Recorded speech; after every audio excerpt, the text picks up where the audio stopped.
two things on there anyway. Okay. There we go. Again, my apologies, I'm so sorry. This usually isn't me, but it's been a day today. Let's see. Okay. Today is Monday. It's January 27th, and this is a work session for the City of Trinidad City Council. Item number 1, Housing Authority Board applicant interviews. Mr. Downs? Thank you, Madam Mayor, council members, good afternoon. If I could, please, I would like to begin by, first of all, letting the council know that Jennifer Bolia, if I'm pronouncing that correctly, is no longer in consideration and has removed her name. So I want to also tell the council that of the remaining applicants, I want to just let the council know, while you're going to be interviewing everybody today so that you can make a decision, an informed decision in the future, I want to let you know that CRS section 29-4-504 subparagraph 3.5 says, and if I could just read this to you, notwithstanding any other provision of the contrary, commencing on and after August 2nd, 2000, as new appointments are made to authorities pursuant to subsection 3 of this section, such appointment shall be made so that not less than one commissioner of each authority shall be an individual who is directly assisted by the authority and who may, if provided in a plan of the authority, be elected by individuals directly assisted by the authority. So it is my understanding that it is appropriate for you to name someone, to appoint someone to the Housing Authority Board who is in the Housing Authority currently, who is living in housing through the Housing Authority. And it's my understanding that there may be 2 applicants who reside in the Housing Authority's housing currently. And I wouldn't normally mention this, but I do think it's important for council to know. The 2 applicants are Jennifer Carr and Christina Lynn. They're the first 2 that are mentioned in the council communication.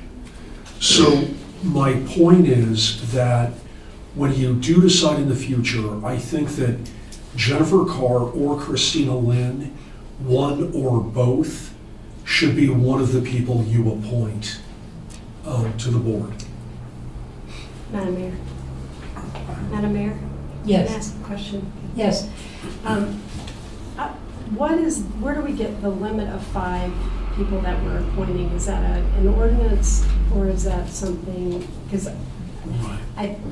my look at the statute seems to say that it's up to 9 that we could appoint. I think that's correct. It's, I believe, a minimum of 5 and a maximum of 9. Council could appoint more.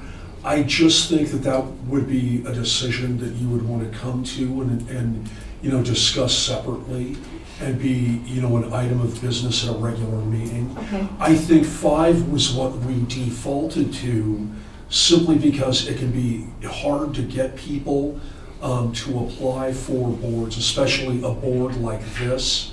And we were kind of just, focusing on a minimal number. Mm-hmm. But you may want to, especially in the future, if you think you have a lot of, interest in this board, you can increase the number. Okay, thank you. Okay, absolutely. Okay. Mayor? Yes, sir.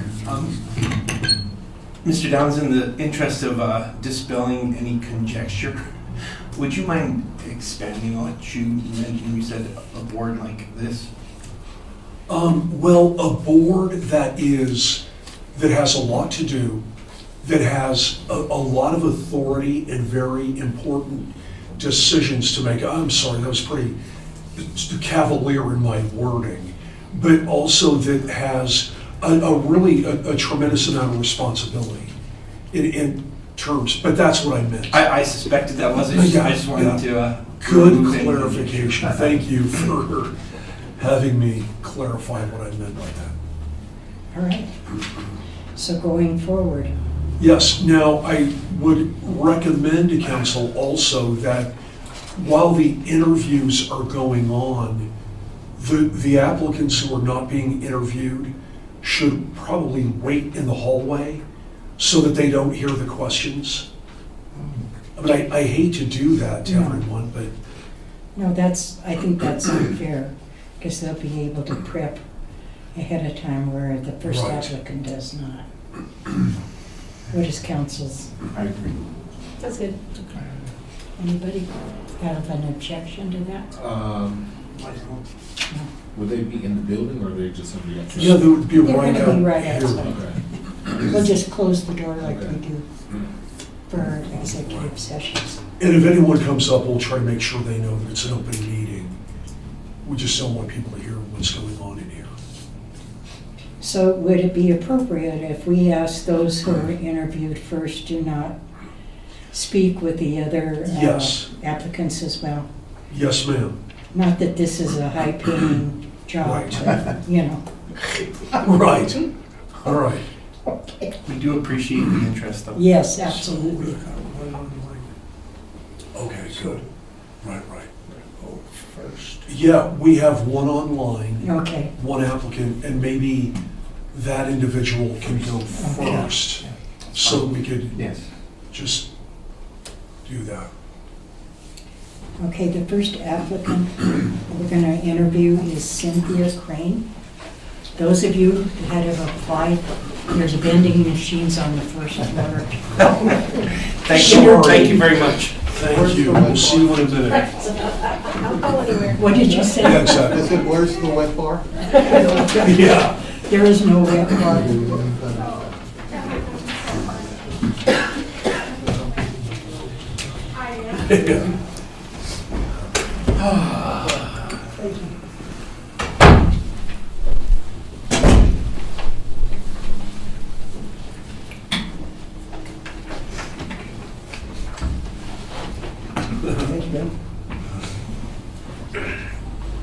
Everybody ready? Everybody's ready. Alrighty. Good afternoon, Can you Ms. hear Crane. me? Yes, we can. Can you hear us? Okay, good, excellent, thank you. Okay, good. Hello, you are Cynthia Crane, ma'am? Yes, Cindy Crane or Cynthia Crane, yes. Okay, great. Good afternoon, Ms. Crane.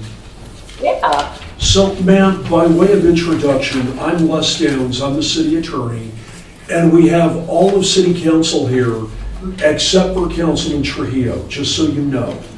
And ma'am, I'm going to be asking you a number of questions. And while I'm the one asking you the questions, I mean, I know you're appearing virtually and it looks like you're looking at all of us, but I'm just going to tell everybody, please direct your answers to council because they're the ones who are going to be deciding. Okay? yes, And Ms. Crane, if I ask you a question that you don't understand, please let me know. Okay? If I don't come through or you don't understand my question, please let me know. Sound good? understood, yes, All right, thank you. thank you. So, ma'am, question number one is, how would your skills add value to the board? I think I've had, the majority of my professional career has been in the space of housing and homelessness, almost 30 years. So understanding the role of a community board in the space of a federal, passing of a federal agency. I've worked with housing authorities since the 1990s. Back when HUD mandated that residents should be a part of leadership roles and help the City of Fort Worth Housing Authority at that time figure out a way to integrate residents into the program. I have been a part of resident associations when properties needed to be sold, and HUD required that individuals who were subject to that housing or voucher system would have an opportunity to have voice. That was the majority of my experience there. Now, in my current role, I work with housing authorities in the space of prioritization, of reducing requirements, and allowing people who are experienced homelessness or had lived or lived experience in homelessness to modify their prioritization. And I've been working primarily in the HUD realm within community planning and development in that work. And I think just that expertise and experience over 30 years, I think might be helpful, especially to a very small community like Trinidad, where sometimes it's difficult to find some of that expertise. And I think I can, though I'm new to the community, that I understand HUD speak and federal speak and understand the obligation and the oversight that is required by a housing authority. Okay, thank you. And ma'am, this question kind of touches on the first question, but what experiences will you bring to the board? Specific, my personal experience would be working with people who are in the space of housing instability, individuals in other communities, not Trinidad, but in other communities where we have to make room, managing the wait list, understanding how to do that more dynamically, helping individuals to expedite eligibility. So my experience would be understanding how housing authority policies can be implemented and how they can impact individuals who are in need of subsidized or other affordable housing opportunities. Okay, and being able to share that direct experience as well as just different, the experiences working in a variety of different communities, large and small housing authorities, and how that might be able to improve practice in Trinidad. All right, thank you. Ma'am, if you were not selected to this board, are you willing to serve on another city board? If I had a skill set that would have value to the community, absolutely. And if not selected here, this is my first foray into really trying to be more involved in Trinidad other than in the art space. I'm looking forward to volunteering and helping with Keep Trinidad Safe and working with homelessness. So absolutely, if I'm able to serve and I provide value to the community, I'm all in. And if there's other ways that I can be helpful, yeah. Okay, thank you. Do you know the difference between an advisory board versus a governing board? Some there may be actual fiduciary responsibilities, and others may be advising those that have the fiduciary responsibilities or other relationship to how the charter is, the relationship with HUD. And so I do understand that there could be actually from Open Meetings Acts to different compliance from state or other local entities on what the role is and how business needs to be conducted. And then understanding that an advisory capacity could be informational or advisory, but not having the power of law or authority or officers and directors' responsibilities and that type of liability coverage. So I've worked in different capacities, understanding what those roles might be. Okay, thank you. Are you able to commit to attending every meeting? Right now, I do travel for work, usually 4 to 5 days a month. I am committed to travel right now, February, March, but if selected, figuring out, making sure that when I book my travel for work as a consultant, that I would make sure that I prioritize those meetings. And if something were really unable to try and access technology like we are today, thank you for accommodating that. Absolutely, I have that ability to make it a priority. Okay, thank you. What interests you most about joining this board? Knowing the space, knowing the impact, knowing the challenges, that I know the housing world and subsidized housing and voucher programs and public housing facilities, that it's within my wheelhouse and my knowledge base, so that I would have a better value to my community. And I saw that it was there had been recently a change of leadership and committee, and so that always presents an opportunity to enter a space and help stabilize and bring knowledge and expertise to the situation and be helpful. Okay, thank you. How would you align your personal values with the city's values? How I align? Inclusion of voice, I was glad that you noted that making sure that a member of the committee was a person who actually received services. The value of listening to those most impacted, those people who are on wait lists, those people who actually live in housing facilities or even in a voucher program, making sure that they have voice and that they're listened to and that they have weight in decision making. Values of the city of effectiveness and efficiency, transparency, conducting meetings when meetings are to be conducted, having discussions in such a way that are transparent. I think those would be really important to the citizens of Trinidad, the residents of Trinidad. How would and you, y'all. Okay, I'm sorry, didn't mean to interrupt you. No worries. Okay, Mhm. how would you react to a negative social media post or a media article concerning the board or the city? I have been in a public space and a CEO and executive director and a city council aide and and been in a public setting. The majority of my work, I am used to getting bad, social media. So I think the answer is that you articulate your message. I've had lots of media training to say that you acknowledge when people are challenging authority, when people are giving voice, you speak succinctly and truthfully, and if you don't know an answer, you say so. If there are things happening, things being exposed to HUD monitoring, you acknowledge that there are ways to improve and do better, and you come out succinctly and make sure that you are consistent with the council and consistent with the other members of the authority board. And if all else fails, you go back to the charter or the duty that you have to the housing authority, and you make sure that you're aligned with that. And only speak to the public when someone has said you speak to the public and you defer to the authority that should be the voice. Okay, thank you. Would you consider yourself a team player? Please give an example.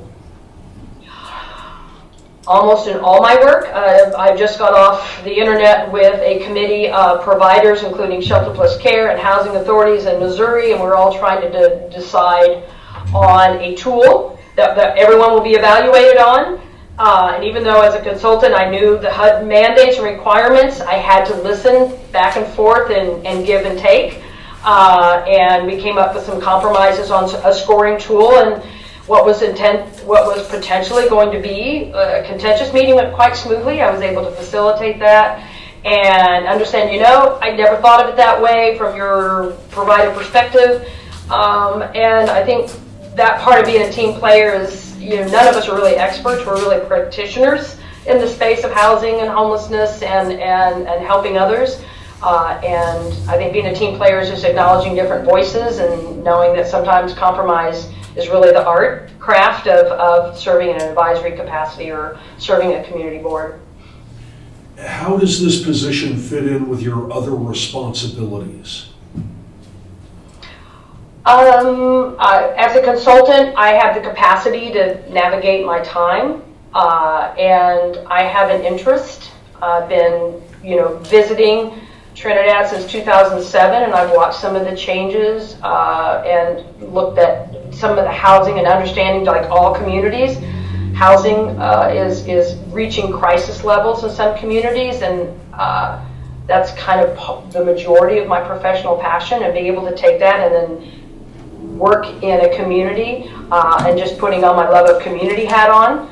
I think that fits very well within my personal public service ethos, and I think I could add value. Thank you. Are you willing to advocate for this board and the city in the community? Oh, absolutely. I mean, if that's the whole point of serving, is that you can advocate and improving housing stock, maintaining housing stock, trying to accrue housing stock, trying to figure out other ways to other sources, be it state or federal, to improve and expand affordable housing opportunity and quality affordable housing. Yes. Okay, thank you. How familiar are you with the board and its responsibilities? So the Housing Authority Board and its responsibilities. Yeah, different housing authorities have a different charter depending, well, it can depend on state, it could depend on its relationship to HUD Regional. So I absolutely would sit myself into the role of learning, understanding how others operate, but needing to learn how Trinidad Housing Authority operates and make sure that the norms of this community are that I follow. So I would put myself definitely in a learning mode, so that I don't come in, like an outsider, but coming in and understanding that I'm making sure that I'm abiding by how the local housing authority operates, and where there may be opportunity to improve effectiveness or efficiency or transparency, as a team player, gently introducing some of those ideas as a thought or a possibility, supporting the director and the housing staff to make sure that it's not just about compliance, but it's about improving quality of affordable housing. Thank you. Last question, ma'am. Have you ever attended a meeting of this body? I have not attended the body. I've only talked to the 4 members of it, not your body. I have not attended. No, sir. Thank you, ma'am. And that is all the questions I have. Thank you. What was her last response when she said she talked to somebody? I didn't hear that. She's spoken to a number of the members of the board. Is that correct? Former members. Former members. Right. About what the experience, because when I really became interested, it was dissolved. So I've been following it in the Chronicle and just understanding what was going on, read the website to try to figure out what the status was of the housing authority, where the conflicts were, to see if there was a role that I might be able to play, since the board was recessed and then you were assigning a new board. Okay, thank you. Thank you. Does that make sense? Yeah, I Okay. didn't. She kind of faded away at the last. All right, ma'am. I have no further questions. Council, good? Good. Okay, good. All right, so thank you so much. Thank you for the opportunity and accommodating me. I'm in Australia for a few more weeks, work and family, and I really appreciate you accommodating me to Zoom. No, Good thank luck you. today. Thank you so much. Appreciate your appearing. What time of day it is in Australia? Oh, right, good question. What? I Right. wonder what time of day it Yeah. is in Australia. They're across the international I think state they're line. 24 hours, I think. Yeah. It's like summer there now. They're 24 Yeah, hours a day. right. It's There's tomorrow. several time zones. It's That's tomorrow, tomorrow. yesterday. Yeah, it is. Yeah, Or yes, Yeah. or something. right, Wow. yeah, yeah. One question before we, It- are we going to make these appointments at the next regular meeting? Yes. So that these people will be notified? I don't know if they need to know that. Yeah. Yes. Yes, sir. That is the plan, yes, sir. Are you ready for? Yes, should we have the Montopad turned off? Does it matter? No, she was the I only don't- one required. Yeah, so, Want me to just end it and get out? yeah, if you would, please. It's Does- 6:30 tomorrow morning. Wow, wow. I would not be that alert or spry, yeah. And it wouldn't look that lovely either, just saying. Under any circumstances. You always You always late. All right, we got a lot to Who's go next? here. We're burning All clocks. right, all right. Who's next? Yeah. Let's start at the beginning. Yeah. Jennifer Carr. Yeah, sure. Way to hold us to task. I mean, that was half. I know. We've got 8 of them. Sorry, you're right. I'm sorry. I'm hungry now. I know.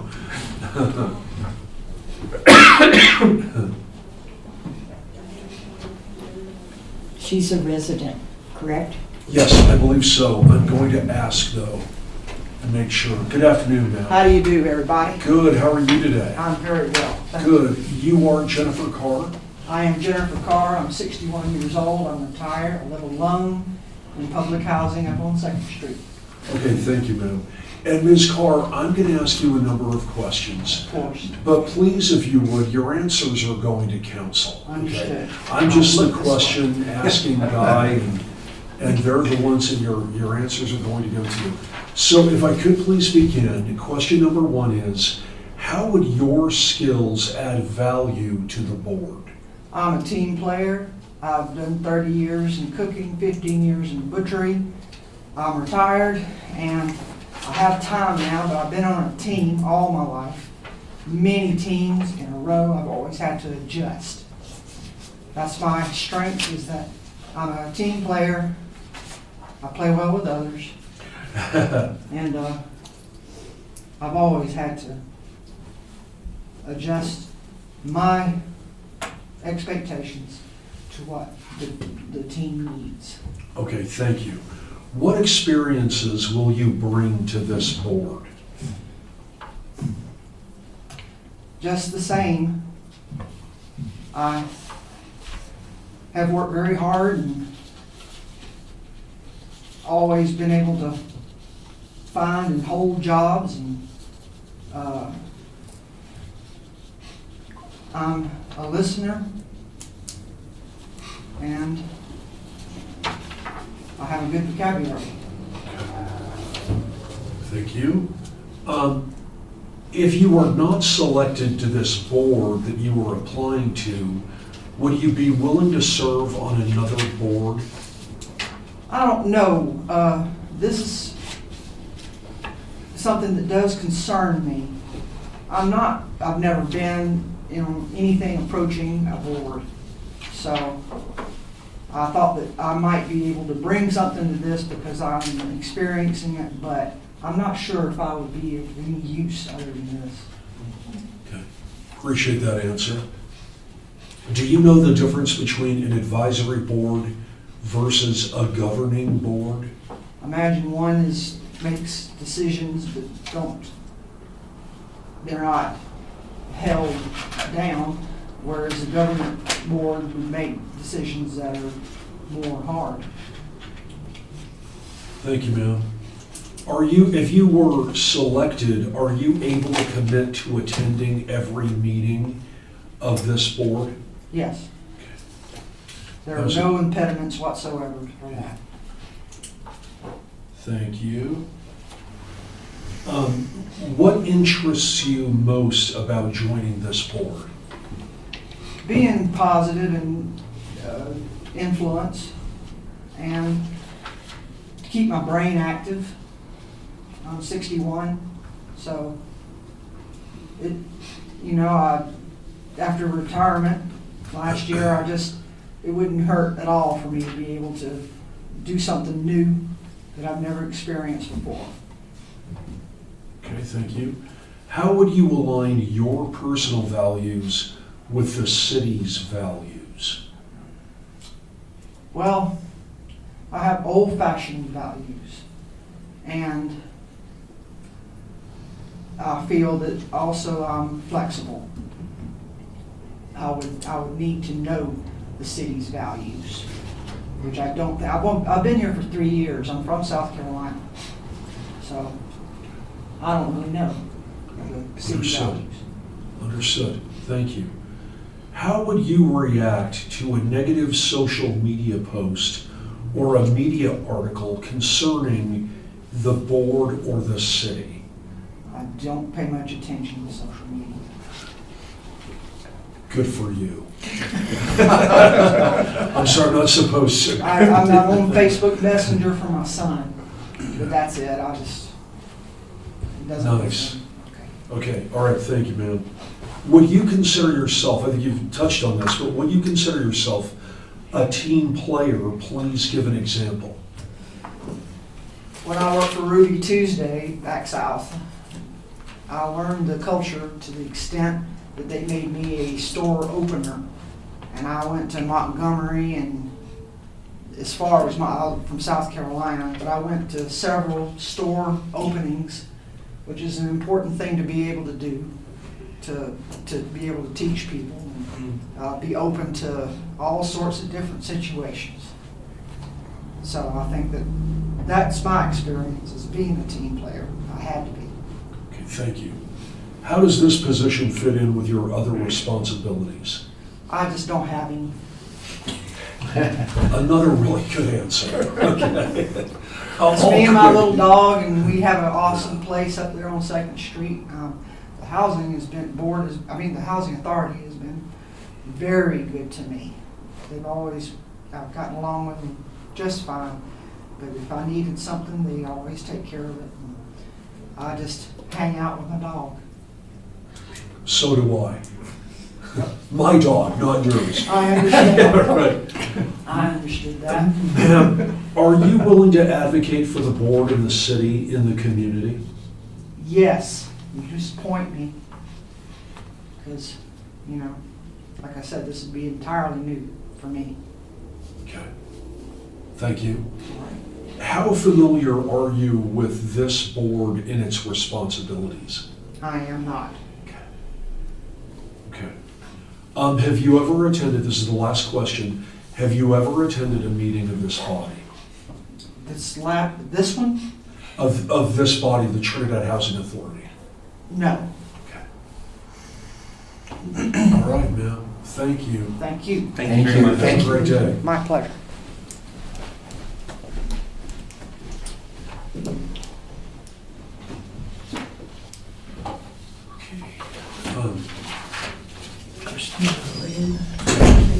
Yes, please.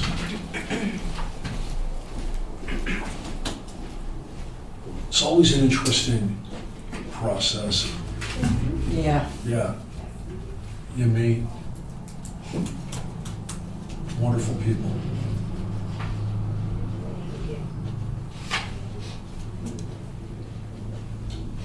Good afternoon. Hello. How are you, ma'am? I'm good. How are you? Good, thank Ford. you. You are Christina Lynn? Yes. Okay, thank you. Please, if you would come up here, ma'am. And Ms. Lynn, I'm Les Downs. I'm the city attorney. I'm going to be asking you questions, but if you would please direct your answers to council. Sure. Okay, I'm just the question asking guy. They're the ones who are going to be deciding. And ma'am, I want to begin by asking you, are you a resident currently of government housing? Yes, I am in housing. Okay, I've been in Trinidad Housing? Yes. Okay, great, thank you. And I just wanted to make sure that they knew that I had made that part of the record. No. So I'm going to ask you a number of questions, ma'am, if you would please just answer them and let me know if I ask you a question you don't understand. Sure. Please. First, how would your skills add value to the board? Well, I have always been a person that's good under pressure. I can figure out, simple solutions to big problems. I'm actually a supervisor at First National Bank. I help several people underneath me succeed at their jobs, and by them succeeding, I succeed. I am normally a pretty quick learner as far as figuring things out and learning new things and applying them as well. I think that I would be a good voice for the people that either can't or won't say things for fear of any type of retaliation or just fear in general. Thank you. What experiences will you bring to the board? So I've never done or been a part of a board in any way. I'm super excited to learn, new things and the ways that the city goes through and, does everything. But I think that I could make a big difference in some of those people's lives that can't. So. Okay, thank you. If you were not selected to this board you're applying to now, would you be willing to serve on another board? Yeah, I would be willing to serve on any board, that's open. I'm always striving to do something better and more. Every day, I'm a single mom of 3 daughters, and I teach them to do the same. Thank you. Ma'am, do you know the difference between an advisory board versus a governing board? Advisory is more just the what ifs, and the governing would be, this is what we're doing. Thank you. If you were selected, are you able to commit to attending every meeting? Yes, I should be more than fine. I've already talked to my job. If for any reason we do go forward, I can leave early if I need to, or go in late, whatever I need to do, and they would be willing to work with me. And my kids tend to have a lot of things after school. Well, one of them does, but she's actually graduating this year and will kind of be doing her own, so. Okay, thank you. Ms. Lynn, what interests you most about joining this board? So other than actually being part of housing, it's been at least 10 years, and I think there's a bunch of things that can be changed and made better, and more possibilities opened to people who don't know the help is there. Okay, thank you. How would you align your personal values with the city's values? Well, I've always been one that wants to help anyone that needs it. I know some we can't help, it's their own choice, but I'm there to offer the information so that they know that help is there, that they don't have to just suffer. Thank you. How would you react to a negative social media post or a media article concerning the board or the city? So one thing I don't do is put a whole lot of things online. I never have. I barely show pictures of my kids or my personal information. If somebody needs to know something as far as me, then they can come and ask me. I don't believe in posting online as far as personal anything. If it's something to do with council business that is not open to the public, then it shouldn't be discussed. Thank you. Would you consider yourself a team player, ma'am? And please give an example. Yes, I do consider myself a team player. I'm always, like I said, I have a crew of 10 beneath me at the bank, and I help with anything they need, plus throughout the bank when anybody calls, I'm ready to go and help. My daughter's been in cheerleading and sports, and I'm always there to try to help and assist the coaches or the teams or even the children that are participating. Okay, thank you. How does this position fit in with your other responsibilities? Well, housing is first and foremost very important to me because it's what I have to stay in, so it's very personal, and I think together we could make a big difference in not only, my own, but anybody else that's in housing or to be in housing from this point forward. Okay, thank you. Are you willing to advocate for the board and the city in the community? Yeah, I have no problem in being able to, for open discussions, being able to explain as best as I possibly can, or, advocate and say, this is what we're doing as best as possible for every single person attached to the issue. Okay, thank you. How familiar are you with the board and its responsibilities? So I've had a few discussions with some of the council members that, one of the council members that, kind of talked to me about it because I did question, what here is here and there, and, I would definitely need a little bit more, obviously, since I've never been on a board, but I'm more than willing to learn and listen, and I tend to ask questions when I need to know an answer. Okay, thank you. Last question, ma'am, and that is, have you ever attended a meeting of this body? No. All right. Thank you, Ms. Lynn. I have no further questions of you, ma'am. Okay, thank you guys, thank you. Thank you so much. Bye. Appreciate you coming out.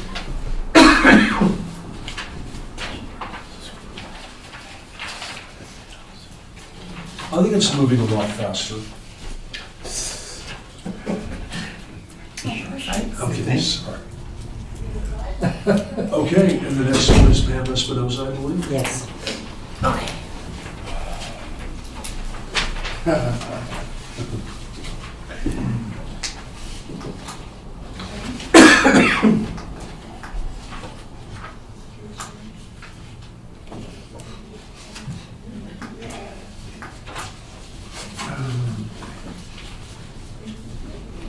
Good afternoon, ma'am. Good afternoon, where do you want me up? Here, right up here, yes, please. if From you the would. center, Pam. That's right.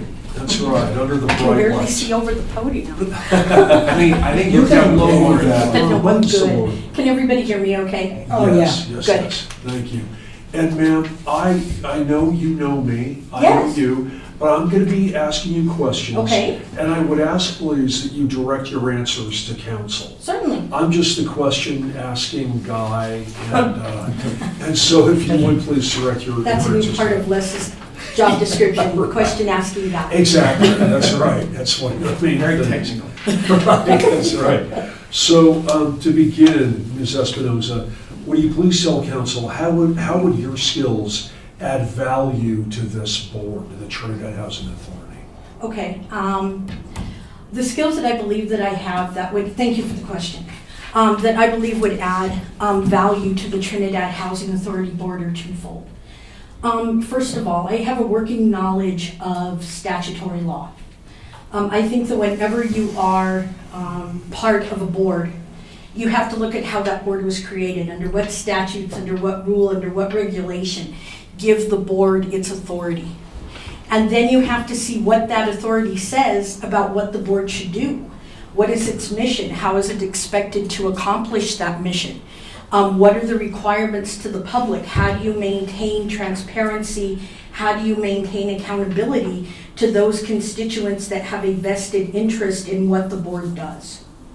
And so I think that my background in statutory law, in law period, most of you know I have a Juris Doctorate from the University of Colorado, certainly lends me the ability to look at statutes that are relevant here.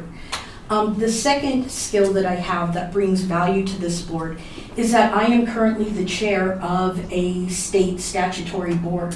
I am the chair of the History, Culture, Social Contribution, and Civil Government and Education Commission. I was appointed 2 years ago by Governor Jared Polis, and I will be reappointed this year by the governor. I chair that committee. So I am very, the purpose of the committee is to create social studies curriculum for K through 12 schools regarding marginalized communities.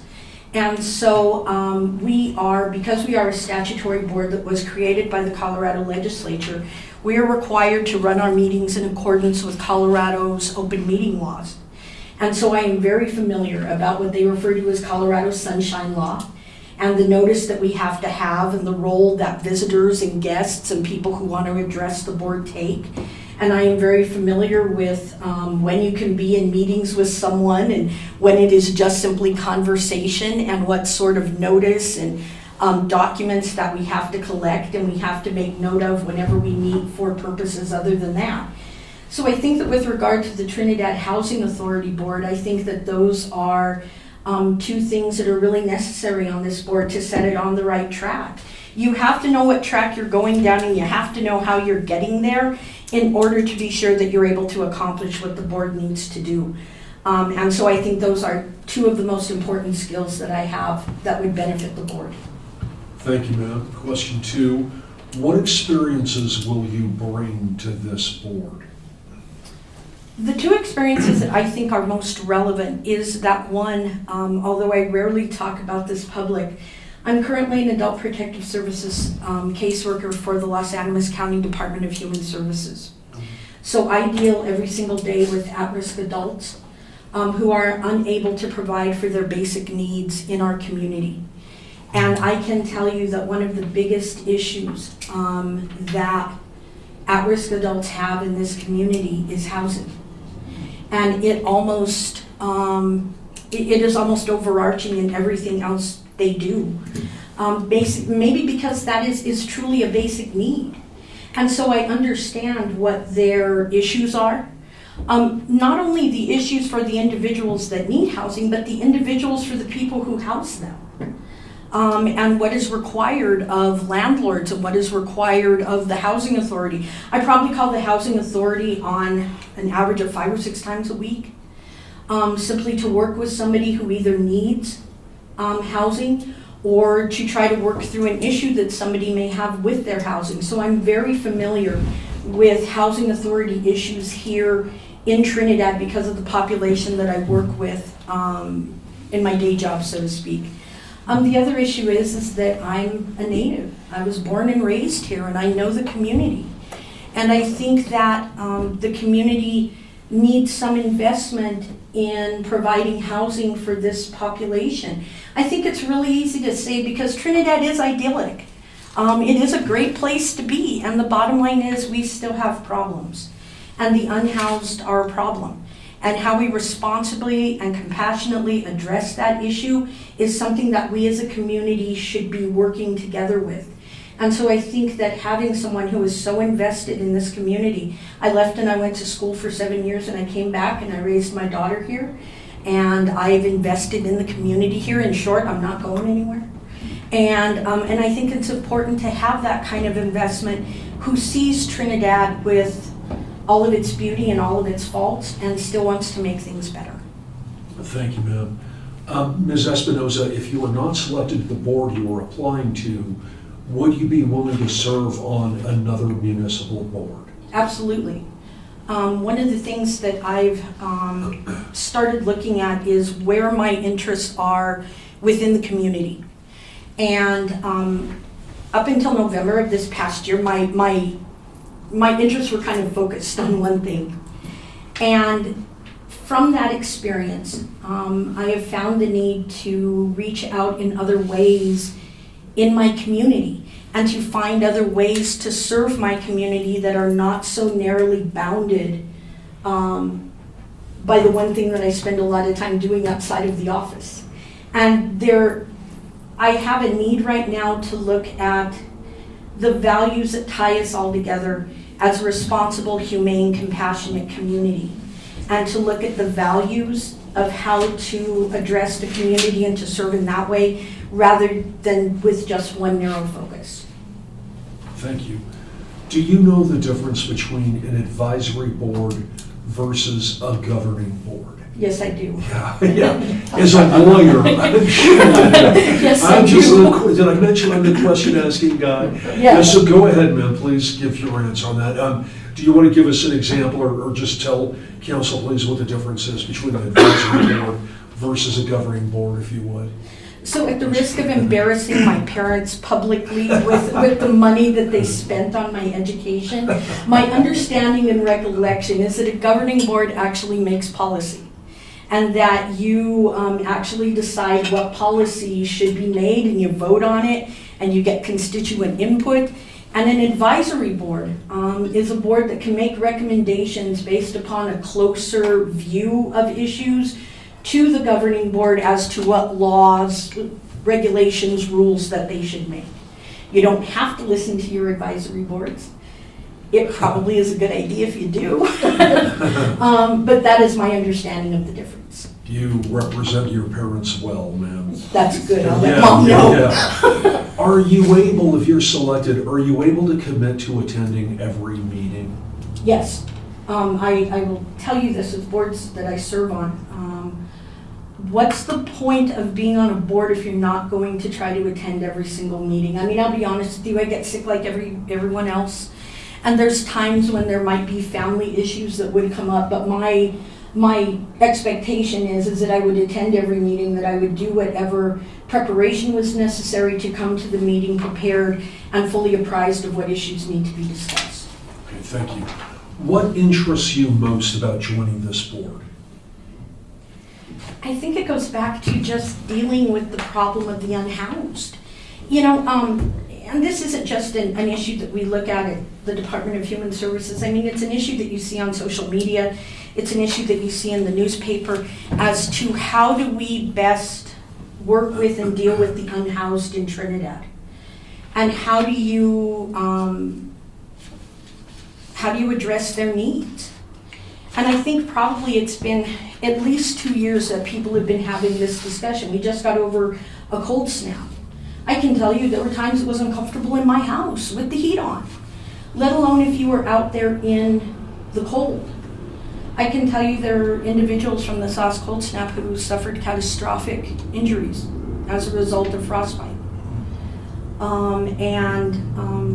That is something that we need to address.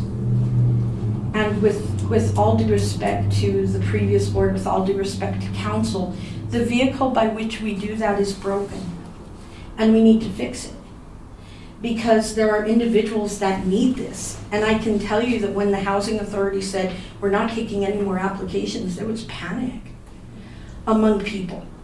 And that is why I wanted to get involved. And I'll be the first one to tell you, I thought long and hard about this. Is this really where you want to be? This is important. This is something that unfortunately has some notoriety to it. So people are going to be looking at this board to right the ship. And not only this board to right the ship, but for the relationship between this board and council to right the ship. Ultimately, this is a collaborative effort, so I thought long and hard about whether I have the time and the energy and the wherewithal to do this. But I realized that as a human being, we really need to try to help the unhoused. And the bottom line is that it's not just the unhoused who come through there. We have long-term unhoused in Trinidad who remain that way. And even those who say, well, this is my choice. I'm fine living in a tent by the river. Don't get me wrong, that's a beautiful place to be, but it's cold in the winter. And the bottom line is that maybe they think that that's their choice because that's the only choice they have. And so maybe if we made the process or looked at the process to be sure we were doing maximum accessibility with it, and we had the process working correctly, then maybe we could reduce the number of people who are in that situation with a permanent, better situation than what they have. Okay, thank you. How will you align your personal values with the city's values? I think that I think first you have to ask, what are those values? And you know, there's a tendency to say, well, it's a government entity, you shouldn't have values, you don't have values. I don't know how you do your job any other way. I mean, you're all here because you have a commitment to the community. And I think that's the first thing, is what is our commitment to the community? I have a commitment to the community. I see a lot of you sitting here, and I've known you all my lives. You've known me all my life. And so this demonstrates a real commitment to Trinidad. Not just the Trinidad that is, but the Trinidad that we want it to be. Erin has come to our community, and Erin's here because she loves it. Erin could be anywhere. And a lot of people could be anywhere. So how do we work together to create community? I value community. I value humanity. I value compassion. I value respect and justice. And that is what I would expect the housing authority's guiding values to be. So, and I see council doing that every single time you make decisions for what impacts the people of Trinidad, what is in their best interest, what respects our community, what respects the people of our community, and how do we value their humanity, and how are we acting in the most compassionate and responsible way possible. So I think that my values and those values align very closely. Okay, thank you. How would you react to a negative social media post or a media article concerning the board of the city?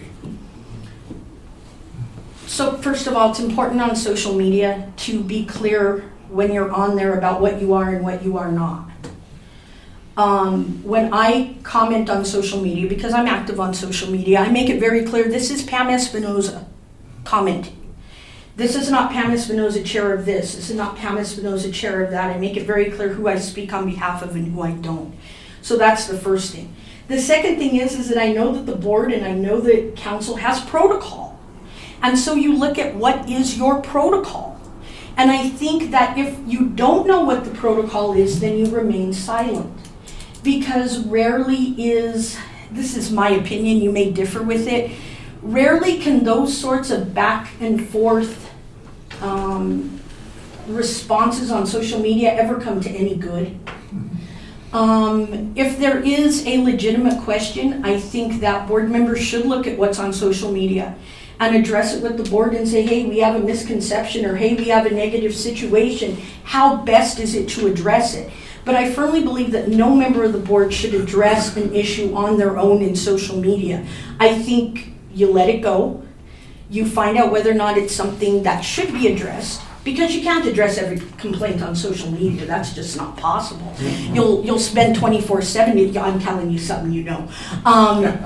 But you want to get input, that's why we have Mr. Downs there. And that's why you look at the protocol is, but you don't just jump in and start shooting from the hip. Good answer. I'm sorry. Okay, all right. Would you consider yourself a team player? Please give an example. Sure. Yes, I consider myself to be a team player. Provided my team goes along with me. That's a joke. Virtually every part of my life involves working with a team. And working with teams of various points of view, depending upon what it is that I'm doing. The board that I sit on, which is referred to as the 1192 Commission, because the name is like that long. There's individuals from rural communities, from education, people who are not from education, like myself, people from urban communities. And so we all have to learn to work together with those opposing viewpoints. I work at the Department of Human Services, where people all have different jobs to do. And there's a large team of people. People who have been at the department forever, and people like me who are brand spanking new. And you have to figure out ways to all work together to get things done, often across departments. Oftentimes where there isn't necessarily, because of confidentiality rules, the sharing of information. And so you really do have to work as a team and figure out how to work together. I am certified in culturally responsive facilitation, which is to make sure that members of marginalized communities, which are not always the marginalized communities that we hear about in the paper, but anybody who might be might not belong to the majority in any given group. For example, a man might be a marginalized person in a group full of women, or a young person might be marginalized in a group full of older people. And so I am trained in how to set space for them, not just include them, but to actually draw their contribution into the group and incorporate it into a meaningful way. So that way you have actually now created true inclusion and not just access. And that is really the epitome of what it means to be a team player, is to make sure that everybody feels free to provide contributions and then to incorporate those contributions into the final product. Thank you. How does this position fit in with your other responsibilities? It kind of depends what responsibilities you're talking about. I have a number of different responsibilities in a number of different ways. Obviously, my responsibilities with the department, my responsibilities there are governed by very strict confidentiality. So I would anticipate that while that gives me a good background as far as knowledge goes, my guess is I'm going to have to keep, should I be selected for this board, my responsibility on the board and my work as an APS supervisor separate for confidentiality reasons. And on top of that, it's just bad form, frankly, to give somebody the impression that they can talk to Pam at APS and somehow that gives you an in on the board. It's a bad way to do business. So I think that is important. I've always been happier the busier I am, and I will be honest with you that I am a busy individual. My nights after work are filled with meetings and seminars and webinars and other people that I'm working with. So yes, I have other responsibilities, but I've never had any issue managing them before. And because a lot of those responsibilities tend to not have the same priorities, I've always been able to navigate that well. And that's the first thing when you come on a board is what are the priorities of this group? And if you want to be part of that group, then you have to support those priorities. Okay, thank you. Are you willing to advocate for this board and the city in the community? Absolutely.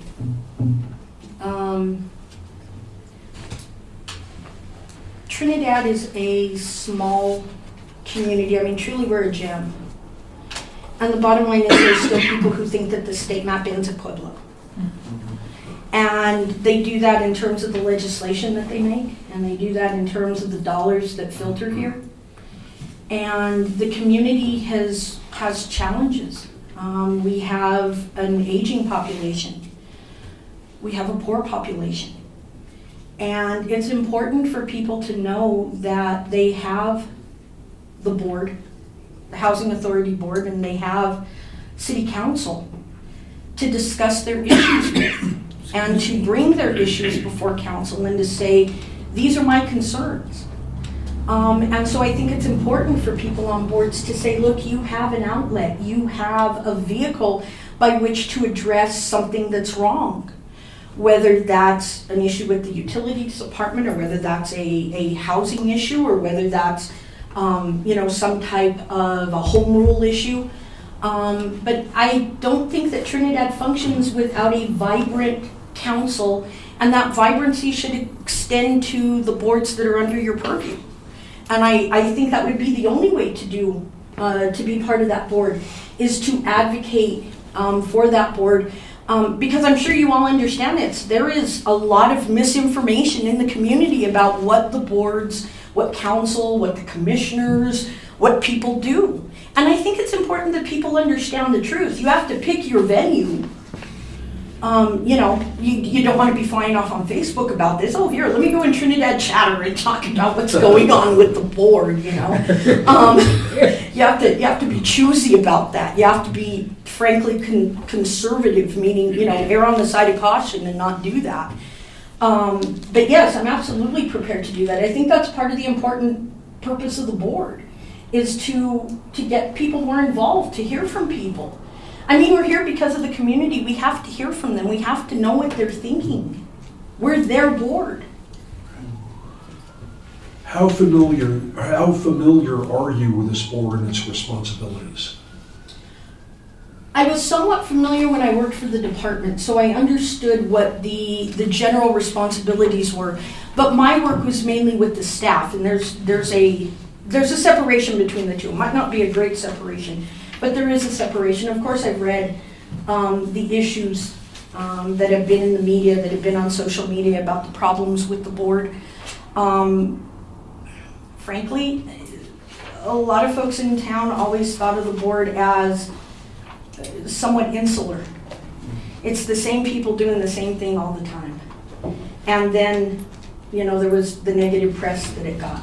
So I'm familiar. As terms of what the board is here to do and statutorily what the board is supposed to do, yes, I'm familiar with that.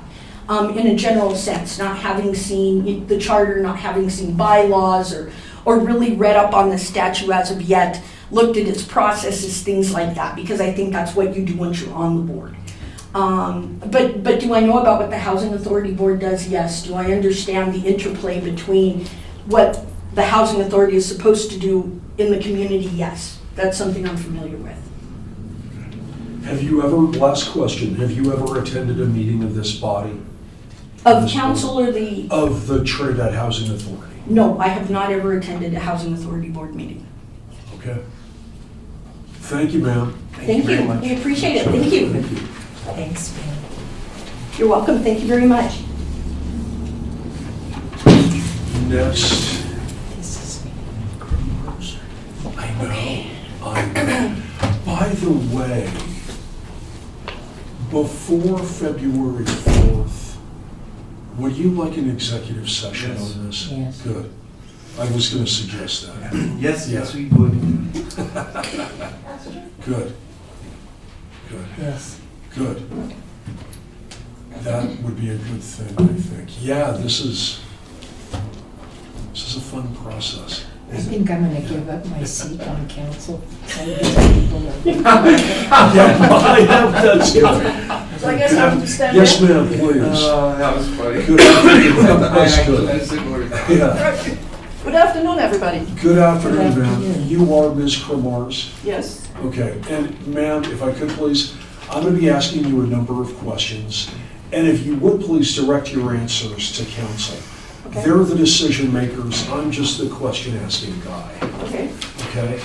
And with that being said, will you please tell council, how would your skills add value to this board, to the Trinidad Housing Authority? Oh, we're going right into the, Yeah, that's Topic. right, that's right. okay, I was a banker for most of my life, and specifically in commercial real estate.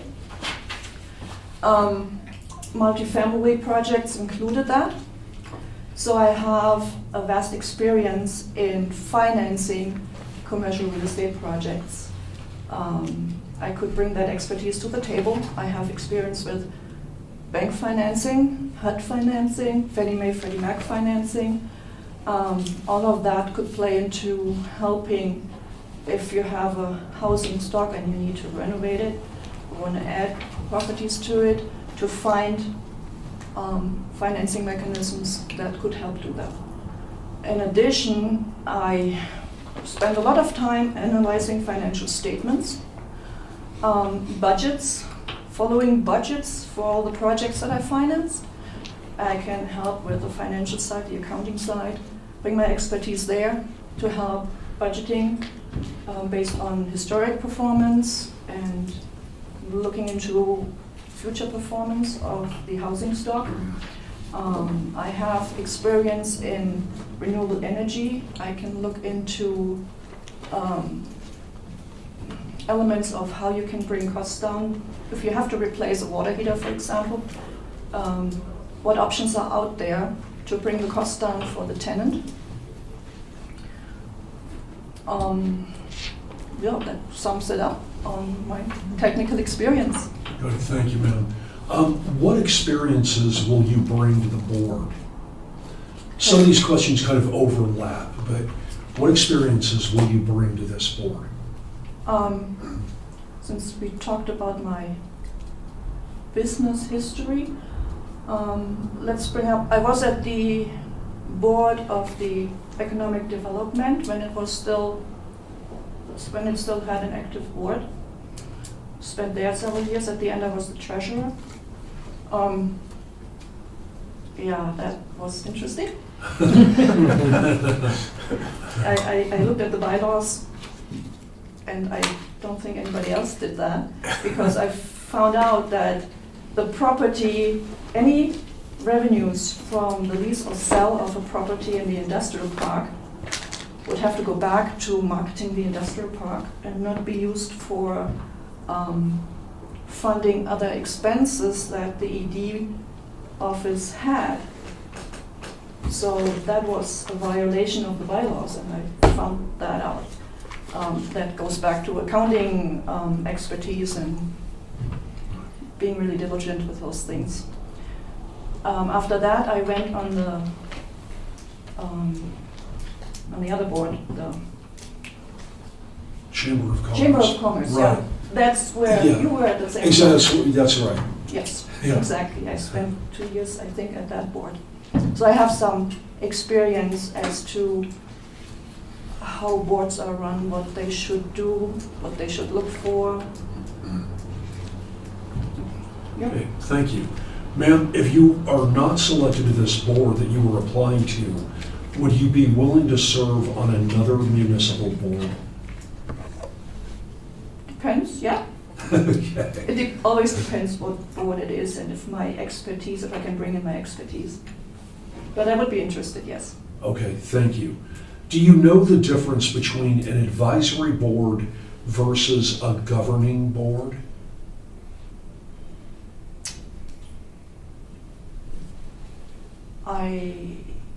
I don't know.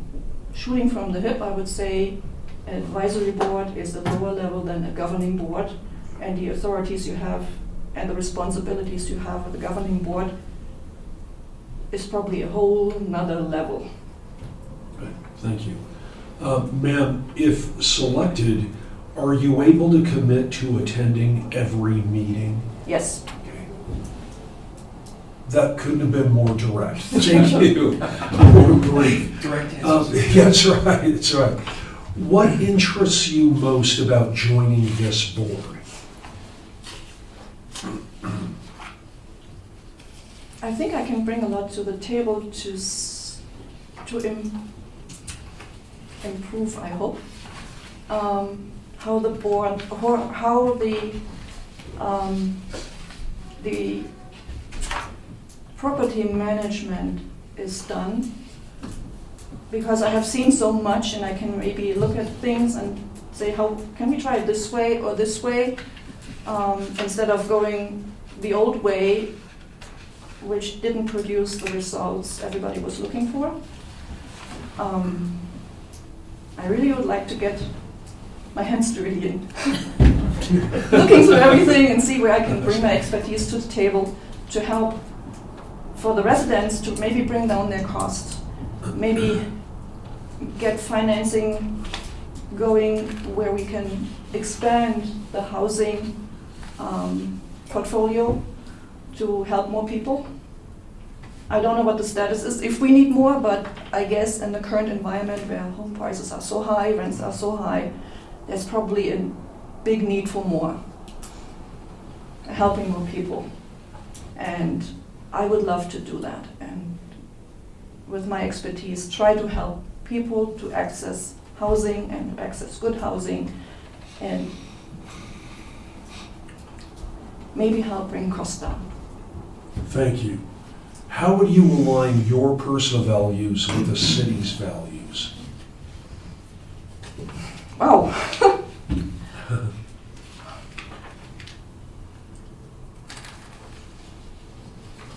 That's an interesting one.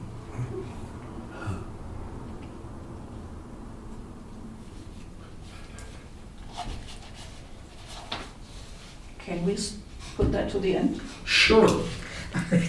Please remind me to re-ask question number 7.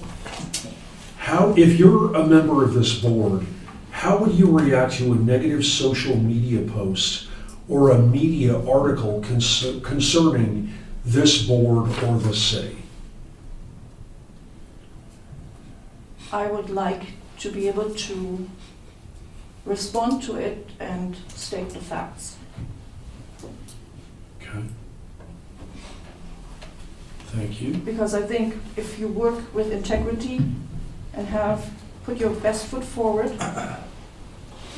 and look out for everybody, that if you have some negative social media activity targeted towards the board, I think we can counter that with stating the facts. Okay, thank you. Ma'am, would you consider yourself a team player? And please give an example.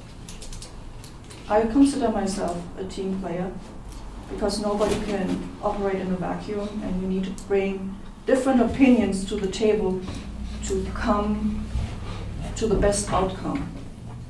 Because we have, in a board, we all will have different experiences, different opinions, and in order to get the best outcome, I think everybody needs to bring their expertise to the table. Okay, thank you. And I did that when I was working at the bank, because we always had to work as a team in order to get something done. Okay. How does this position fit in with your other responsibilities? It fits right in very well because I'm not working for the bank anymore. I was laid off last year. I'm doing some consulting work. I'm well rested, and I wish I could say that. no, I'm eager to take on something to, get to work. Okay, thank you. Are you willing to advocate for this board in the city, in the community? To do what? Well, I mean, I'm not supposed to really elaborate on the questions, but are you willing to advocate for the things that this board does if you're a board member, and also advocate for the city of Trinidad in the community? Sure, I always advocated for the city of Trinidad. I that's why I'm living here in the county, but I love Trinidad, so I would, of course, advocate for the city. Thank you. How familiar are you with this board and its responsibilities? I'm not familiar with this board and the responsibilities. Okay, I like to learn. thank you. Have you ever attended a meeting of this board? No. I'm going back to number 7 now. That was my last question. So number 7, ma'am, is how would you align your personal values with the city's values? So the thing is, I don't know exactly what the city's values are. Yeah? But my values are integrity, honesty, hard work, and making a better life for other people. Okay, thank you. And I think there is an overlap. Good. Thank you very much, Ms. Coors. That's all our questions. That was fast. Yeah. Thank you. Thank Well you. done. Thank you. Thank you, ma'am. Thank you. Have a great day. You too. Thank you.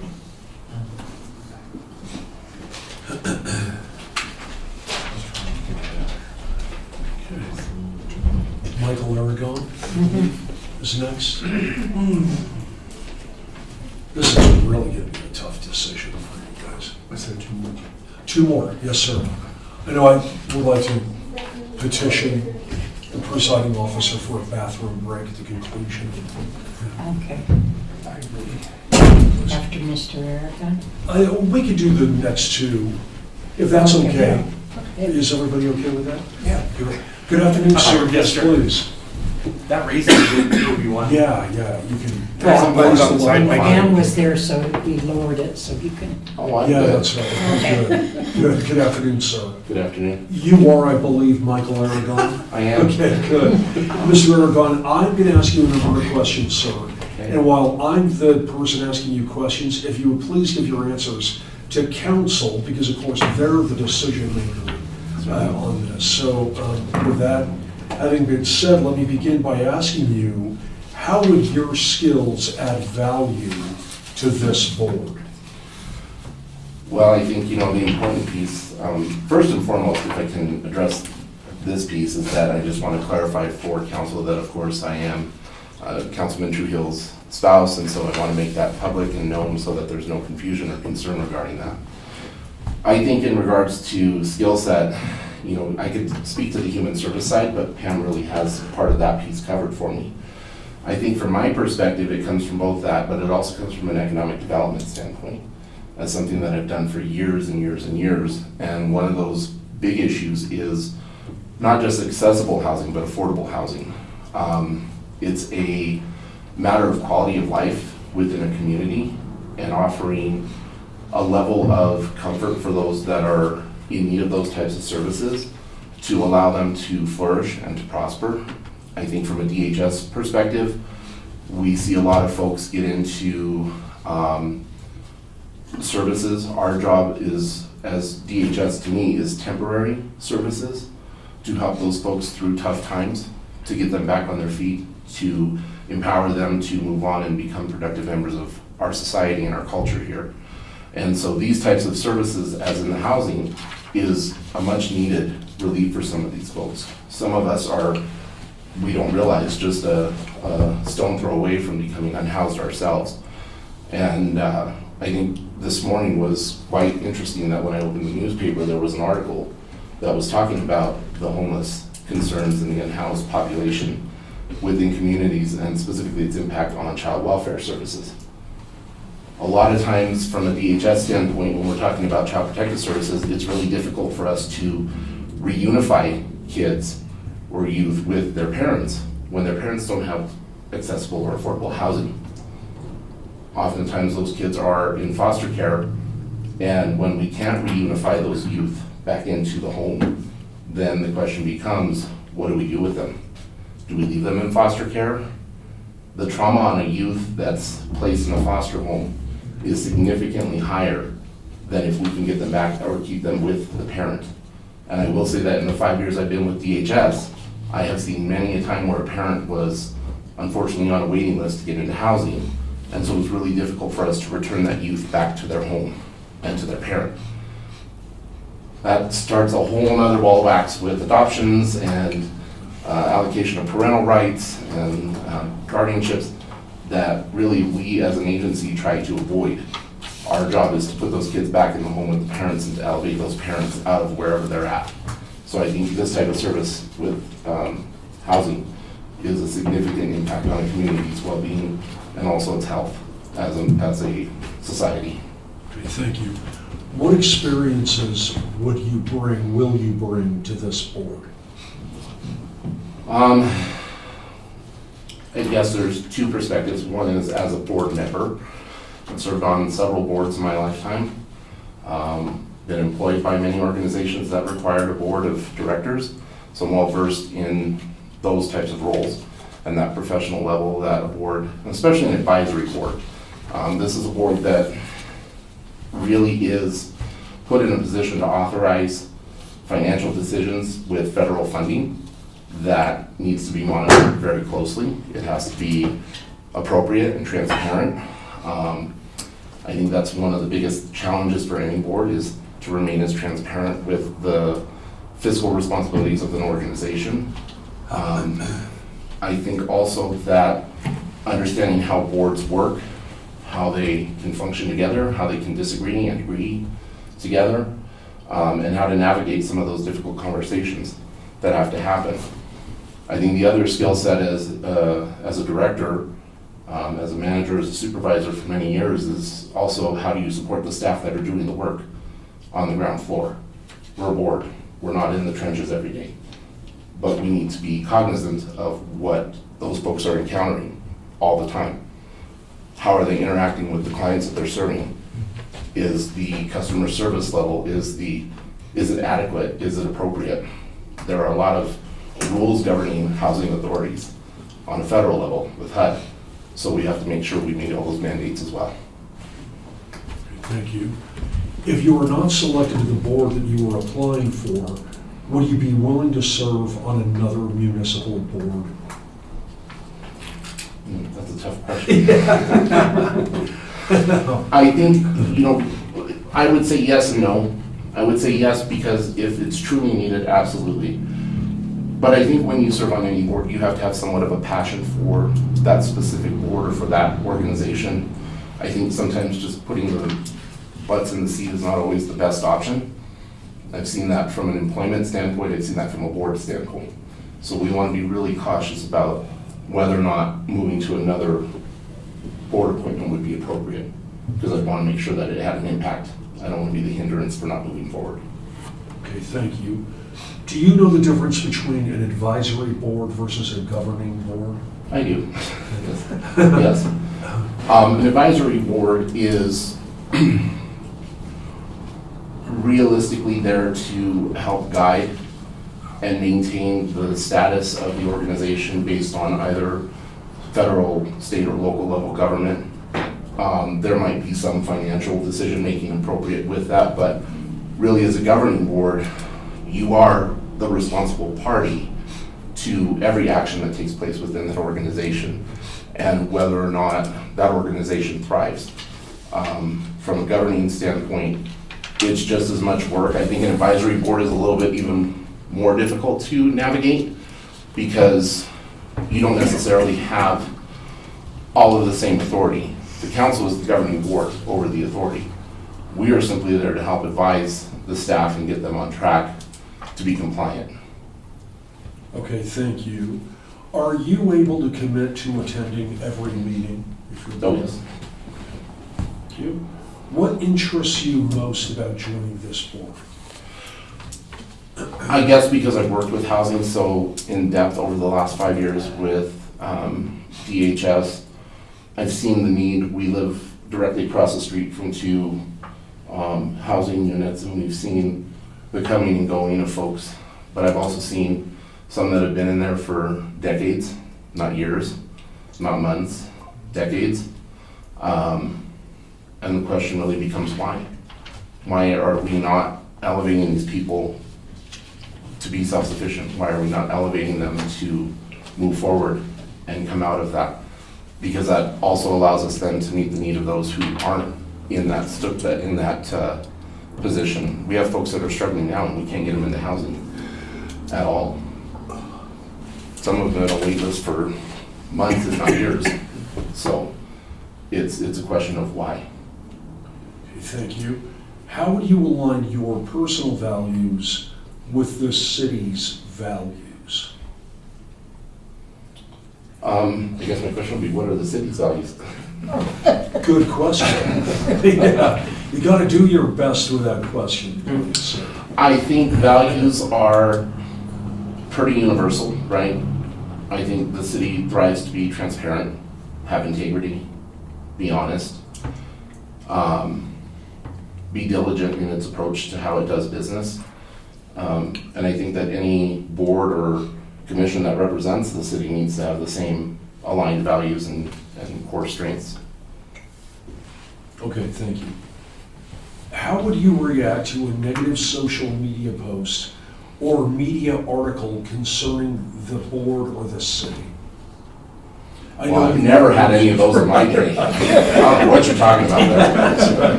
there. You know, the court of public opinion is often seen, but ultimately, realistically, any person that sits on a board or in a certain position that's public facing, it doesn't always warrant a response. And really, it probably shouldn't have a response.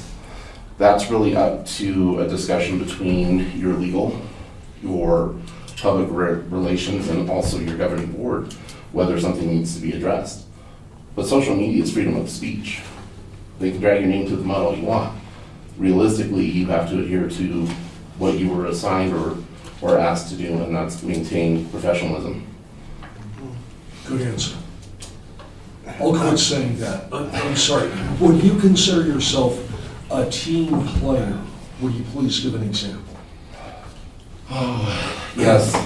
I have a staff of 65 right now, and every division is a different team.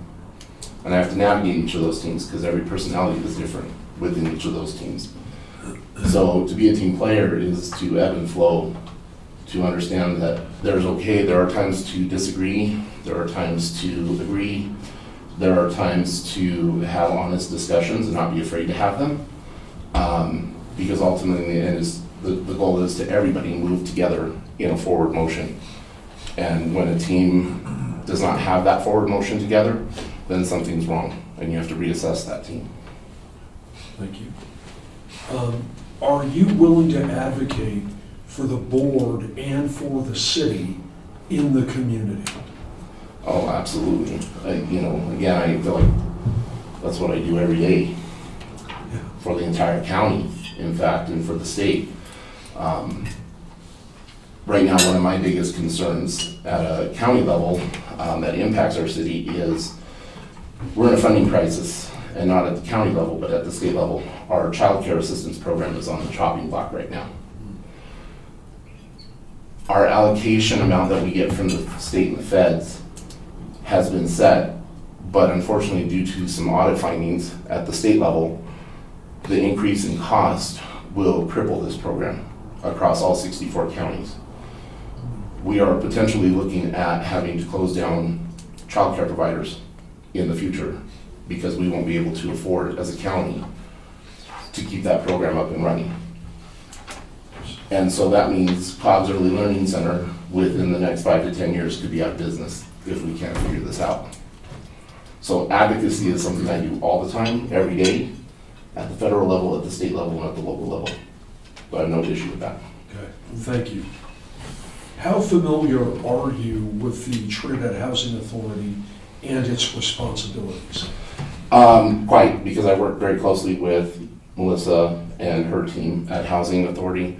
I've been in panel on some of her search and screens for staffing as well, but we work very closely with them, especially in our adult protective services, and from time to time within our child protective services. So I'm well aware of the guidelines, the expectations, and the compliance at the federal and state level that need to be met. Okay, thank you. Last question, Mr. Aragon, and that is, have you ever attended a meeting of this body? No, I have not of the actual board, no. Okay, thank you, sir. That's all the questions. Thank you very much. Thank you, Mr. Aragon. Thank you. I believe Mr. Barak, thank you, is the last word. I don't think he's here. He came out with us and he left. Did he leave? Wow. But he did say when he left, told me, he said, "You'll have enough applicants here." Really? I don't know if, Wow. I'm gonna run to the second floor, just to make sure. Okay, thank you, Kimberly. What did she say? she's gonna go down the We're on the second second floor to make sure that he's not in the building. Or maybe, well, Audra, I don't know. Is Audra still here? She had an appointment this afternoon. Looks like he's not here. Nope. Okay. He's gone. No? He left. Okay. Does everybody want to push through before a bathroom break? I mean, This, it doesn't seem like it'll take Yeah, long. this last one should not take long. Yeah. Okay. Okay. So that was everyone, Mayor. For the record, Mr. Barak is not here. He was here when we began, but apparently. Left the building. He left. He has left the building. And, With Elvis. yeah, Yes. right. And as Mike was just saying, he evidently said at the beginning of this, he said it looks like you have enough applicants. And so I guess he's, That was very civic-minded of him. indeed. That's right. But, so that is everybody. All right. Any questions, Yeah, I have some, because there's, well, we might have more than what we're needing. I mean, the diversity of some of those applicants and knowledge and, you know, what they can bring to the table. Can we discuss that? Well, Or do I we would just, say- are we down to 5? I think you have 6. 6. Yeah, you have 6 for a 5-member board. One has to be on the housing. Rack is on. Right, Resident. exactly, that's correct, yep. We have 6. Right, so For 6 positions? That's what 5. That's what I was asking you. Yes, ma'am, 6 people for 5 positions. Okay. Yeah. So, Okay. All I'm very right. impressed with all of them. Yeah. Pardon? I'm very impressed with all of them. I am too. yeah, really. All of them just so strong in their own way, right? It was quite amazing, Yes. yeah. Quite amazing. We should have never mentioned bathroom break. Okay. I know. That was just- Item number 2, South Central TPR update on House Bill 25-1046. Is that you? It's you. I can. Please. It's very brief. Tomorrow, it is tomorrow. Yes. They're going to be introducing that bill. And in short, what that bill is going to do, when the Intermountain TPR started to gain so much activity that they needed, or there was a perceived need to split that TPR into 2 to better control, utilize, fund projects there. The Department of Transportation was faced with a problem in the sense of Colorado is limited to having 15 TPRs by a legislative limit. So they did a study, and the decision was made to combine the South Central TPR with the Southeastern TPR, which immediately caused concern, and I think rightly so, to cause concern amongst our 2 TPRs. So a lot of work was done on behalf of South Central and Southeastern TPR by county commissioners and our legislatures primarily, and they reached out to people in the north, and I think they have seen the wisdom in not combining the TPRs. And then also Terry Hart, the commissioner of CDOT, TPR, the commission that oversees all of the TPRs, he's seen some wisdom in not combining those two TPRs. So tomorrow, when they introduce this bill, the sole output of that bill is to raise the number of TPRs by 1. It has no language that guarantees what will happen after the maximum number of TPRs is raised by 1. So in theory, if the worst thing were to happen, they would say combine, this would be worst case scenario, they'd still move forward with combining Southeast and South Central, and then they have 2 TPRs to gain in the North. But it seems to me that that's not what the outcome will be, and it's speculatory on our part because it's going to be made by the decision. The decision will be made internal to the agency that governs the TPRs. However, it is our single best bet to not combine the 2 TPRs, is to have the number of TPRs raised by 1. So I don't know what our choices would be, Mike, whether there'd be someone that could sign on to speak in favor of that, if there's still time to submit some sort of, although that would take I suspect that would take a special meeting, although I would extend that we already, as a board, have committed to our desire to not see the TPRs combined. So we've had that consent in the past. So I don't know if there's still time to do a written letter of support for that, or if we would literally have to sign on and speak in favor of it, basically as a public comment. I don't know what our options are.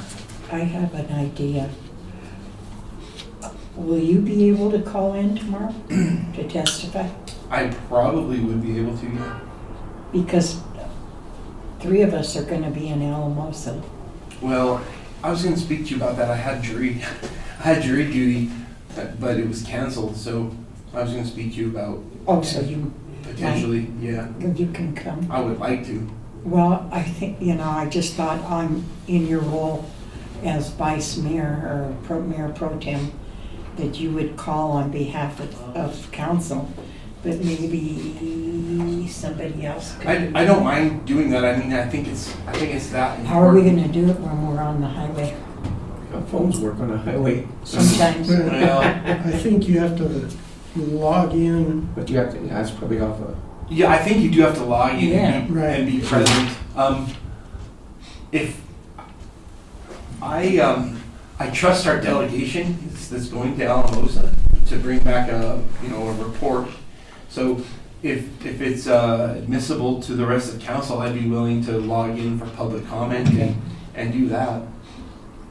I don't know what's council's. So you wouldn't be going to Alamosa then? That's correct, yeah. Okay. I think they're equally as important here, Yeah. but I don't know who else we could get from this body. I to think do it. I've spoken to several people, and there'll probably be some perceived disappointment if I don't go. I mean, a lot of people perceive going on that trip as interest in the problem, and I don't think they're mutually. No, I do think they're mutually exclusive. Right. My point is, as you said, they're both equally important, and so if that's admissible to the rest of the council, I'd be willing to log in for public comment and speak in favor of it. I'll leave that up to you. I think, it's important for you to be in Alamosa as well, because we need as many perspectives as we can get on if something like that is going to work in Trinidad. Don't you? Well, now I'm in a real. I know you are. You are. They're both extremely important. They really genuinely are. What about? Can I ask you a question? I just want to understand. So if they increase the number, they're, right, so are they, let me start over. Is this bill that's increasing the number, is it going to be voted on tomorrow? Or are they just, what status is it? It's where it will be introduced and take public comment on. I don't think, I mean, it really depends how fast it moves through. I'm not entirely familiar with the process. It would be, it was mentioned to us at the previous TPR work session, which was last Thursday, that it would be being introduced, and it would be in our benefit if we were to make public comment in favor of. I can do that. In favor of it going to 16 and not Correct. consolidating? Well, It seems I want to that be. way. What's that? It seems that way. I want to be very, very clear. The bill, all that it does is increase the number by 1. Okay. How those will be split up, it really comes down to the commission that oversees the TPRs.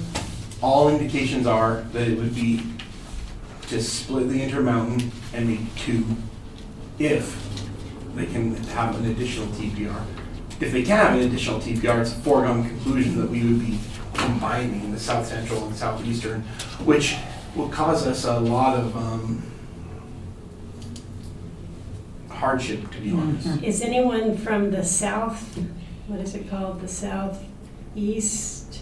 Yes. Are they, so they're going to have somebody speak? Yeah. Okay. So the counties that are in the southeast are there to speak in favor of it. Los Animas County, Warfano County, they're going to speak in favor of it. Multiple counties to the north also are in favor. And then And so Otero, Crowley, all yeah. those guys So- will be.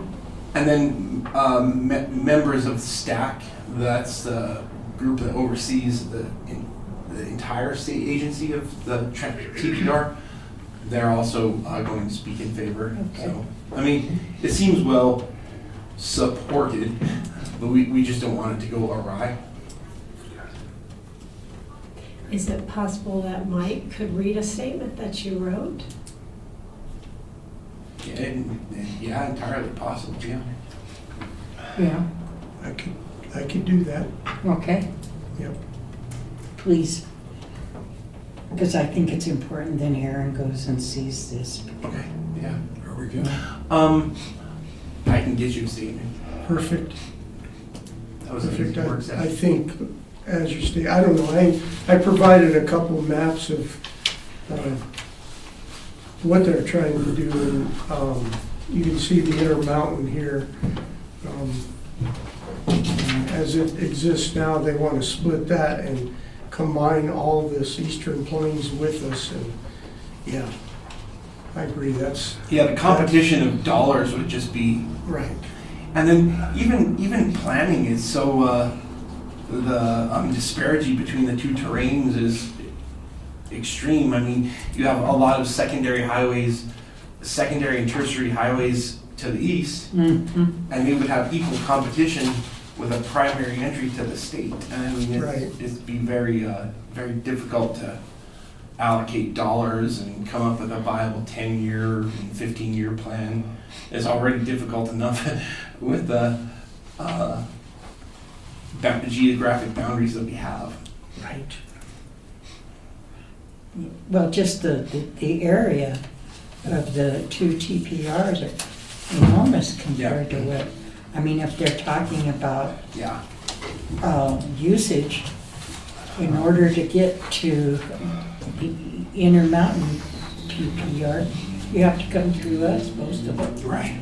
And Aaron, are any of the county commissioners going to speak? To my knowledge, yes. Felix Lopez, I believe, is going to be there, and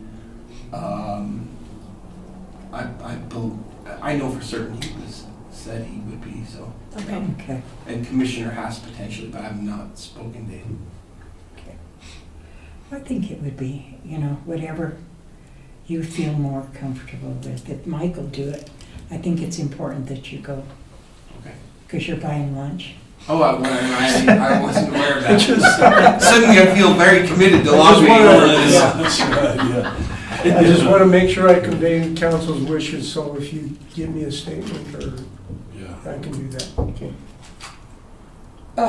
Who wants to give a statement? We can't vote. No. Right, But I think Aaron Yeah. said he'd give me something. Okay. yeah, and it sounds like council would agree to let Councilman Williamson write the statement representing Yes. your position, right, And exactly his knowledge. It's through my position on the TPR, right? Yes. Yes, Okay. Right. and just you're generally being an all-around great guy. Perfect. We'll add that in the Generous, future. Generous too, for the Alamosa lunch. That's right, very generous. Okay. Is there any other business before council? I guess we're finished with the work session then. Thank you all. Thank you. Thank And you. again, my Great work session. apologies. Yeah, I'm sorry for being late too. We're in